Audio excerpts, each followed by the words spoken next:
अगर मेक्सिको और पुर्तगाल के बीच युद्ध छिड़ जाए तो कौन जीतेगा? यह सवाल जितना दिलचस्प है उतना ही जटिल भी। एक तरफ है उत्तरी अमेरिका का शक्तिशाली देश मेक्सिको और दूसरी तरफ है यूरोप का रणनीतिक रूप से महत्वपूर्ण देश पुर्तगाल। आज हम इन दोनों देशों की सैन्य ताकत की तुलना करेंगे और देखेंगे कि अगर वे आमने सामने आए तो नतीजा क्या हो सकता है। सबसे पहले बात करते हैं जमीनी सेना की। इस मामले में मेक्सिको का पलड़ा भारी है। मेक्सिको के पास लगभग 250,000 सक्रिय सैनिक हैं, जबकि पुर्तगाल की सेना में लगभग 30,000 सैनिक ही हैं। यह एक बहुत बड़ा अंतर है।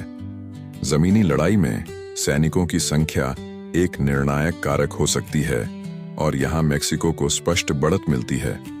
टैंकों, बख्तरबंद गाड़ियों और तोपखाने के मामले में भी मेक्सिको की संख्यात्मक ताकत उसे एक खतरनाक प्रतिद्वंद्वी बनाती है। अब बात करते हैं हवाई ताकत की। मेक्सिको की वायुसेना के पास पुर्तगाल से ज्यादा विमान हो सकते हैं, लेकिन यहाँ एक महत्वपूर्ण पेंच है।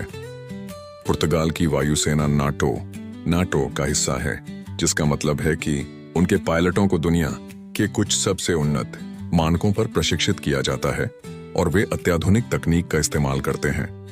इसलिए भले ही मेक्सिको के पास ज्यादा विमान हों, पुर्तगाल के F-16 फाइटर जेट्स और नाटो प्रशिक्षण उन्हें हवाई युद्ध में एक मजबूत दावेदार बनाते हैं। समुद्री ताकत के मामले में कहानी और भी दिलचस्प हो जाती है।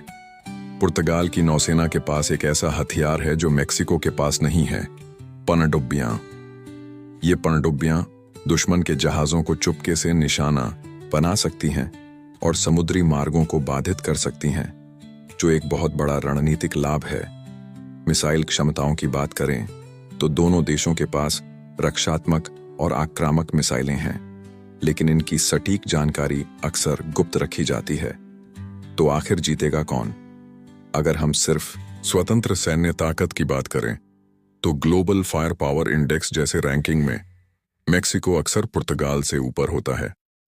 उसकी विशाल सेना और संसाधन उसे एक शक्तिशाली देश बनाते हैं।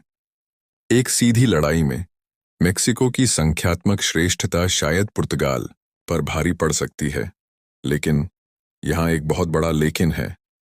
पुर्तगाल नाटो का सदस्य है।